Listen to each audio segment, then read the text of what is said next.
soon to be master gun. So he initially said, hey, I think I want to do it on the yellow footprints. And I said, well, that's kind of appropriate because you ain't going to get promoted anymore after this. So why not, get your last one, where you originally started. And I think we finally talked him into it, and I think it's appropriate. We try to get him to shade as much as possible, but in the wee hours of some morning, years ago, he remembers being somewhere in the middle there. So we'll try to get through this as quickly as possible. I know he's interested in it, and I know that his beautiful wife Ladera is obviously interested in it, especially on the 15th when the first check hits. So without further ado, we'll go ahead and get started. Attention to orders. To all who shall see these present greetings, know ye that repose in special trust and confidence and the fidelity and ability of William J. Swigert, I do appoint this Marine a Master Gunnery Sergeant in the United States Marine Corps to rank as such from the first day of June 2016. This appointee will therefore carefully and diligently discharge the duties of the grade which appointed by doing and performing all manners of things thereunto pertaining. And I do strictly charge and require all personnel of lesser grade to render obedience to appropriate orders. And this appointee is to observe and follow such orders and directions as may be given from time to time by superiors acting according to the rules and articles governing the discipline of the Armed Forces of the United States of America, given under my hand in headquarters, United States Marine Corps, this first day of June in the year of our Lord, 2016, J.M. Peck, Colonel USMC Commanding, Robert B. Neller, Commanding, Commandant of the Marine Corps.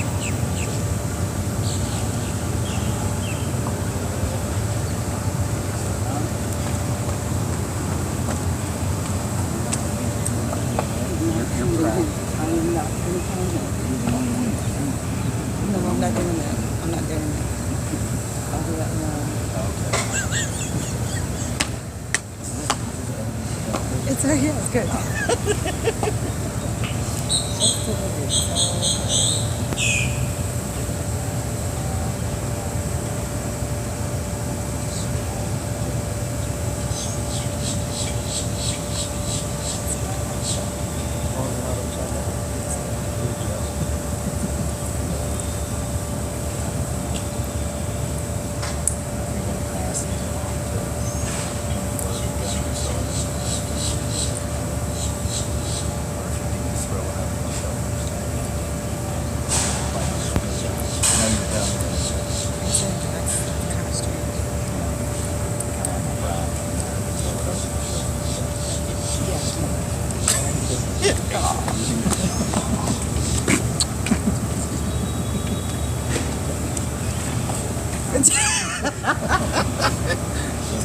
Thank you.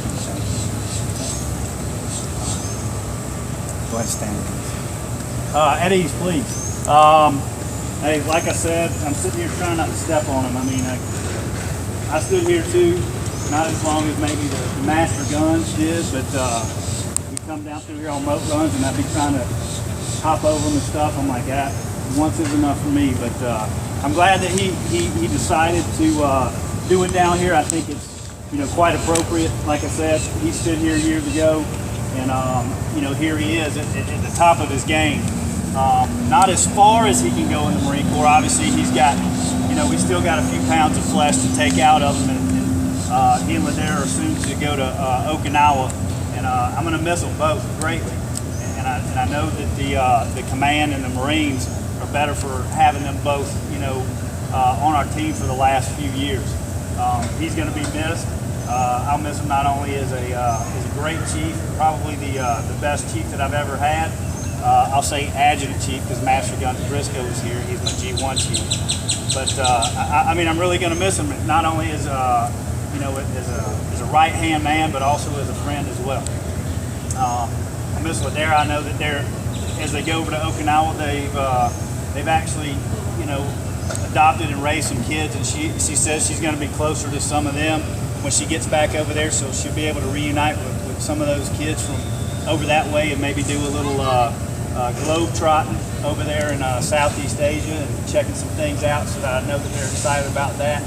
He's going on to 3MEF is last I heard, because it keeps jumbling around, you know, how the monitors do things. And, you know, when you're, you know, and I looked at the numbers today, there's only about 65 0111 Master Gunnery Sergeants in the Marine Corps. So a pretty, you know, a pretty small and tight shot group. So, I mean, that's really a small fraternity that he belongs to now, like with Master Guns Williams, Master Guns Briscoe. I didn't look up the 0369s, but, you know, Master Guns is really, you know, I mean, it's up there, and there's not that many of them. I think it speaks to his hard work over the years. I think it obviously speaks to his capability, and I think that he's been operating at that E9 level for quite some time, at least in my observation. He's done some great things for the command, some different things that I know have been mirrored by some of our MSCs, and we've even received phone calls from people who've moved on and gone to different places and might have taken up the mantle of chief of staff at another command, that have called back here and said, hey, you know, send me some of that stuff about how you did, you know, y'all's boards and stuff. And that's all stuff that Master Gunny Swiger has refined here at Parris Island in the Eastern Recruiting Region to really make things run a lot smoother and a lot better. So my hat's off to him. I'm going to stop running my lips, but he knows I like to talk and tell stories. I don't have too many more. But you know, I'm disappointed that I'm going to have to leave him. But I know, you know, some unit out there, well, 3MEF is going to be very lucky to have him. The Marines there are going to be very lucky to have him as a role model and a mentor. You know, never seen, you know, a Master Guns, you know, just get after it like he does each and every day, you know, with a smile on his face, but not shy about speaking his mind and telling you what a friend needs to hear, not what you want to hear, telling you the truth. So with that, Master Gunny Swiger, the footprints are yours. Thank you, sir. First off, thank you. Beautiful wife, Ladera.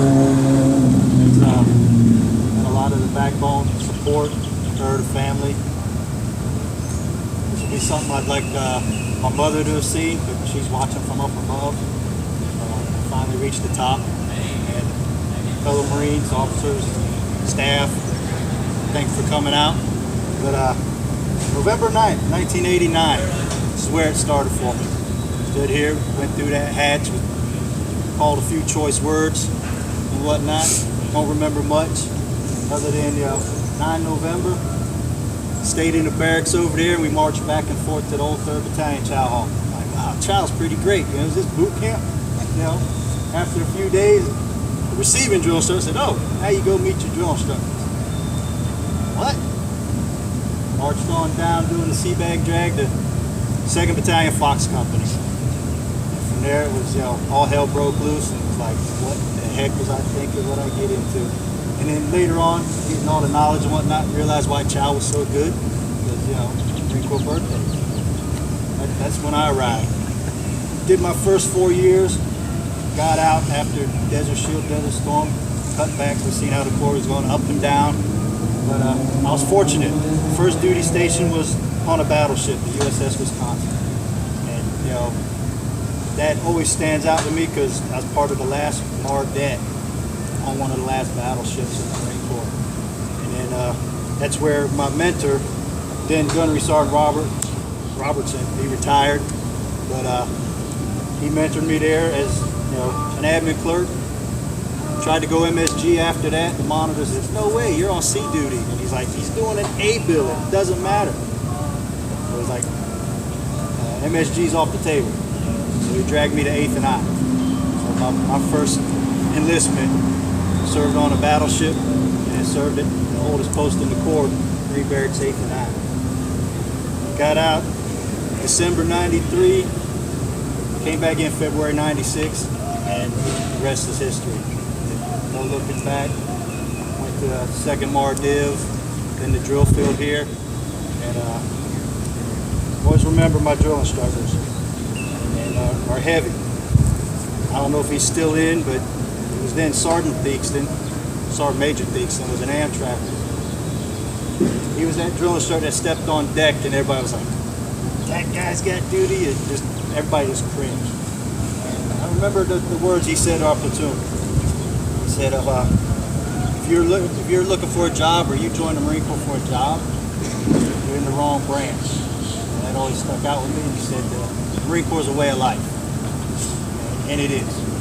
Whether you're still in, you get out, you meet Marines, you can tell by the way they walk, they talk, how they carry themselves. You always know that as a Marine. So that's pretty much it. Appreciate y'all coming and joining this occasion. Enjoy. Thank you.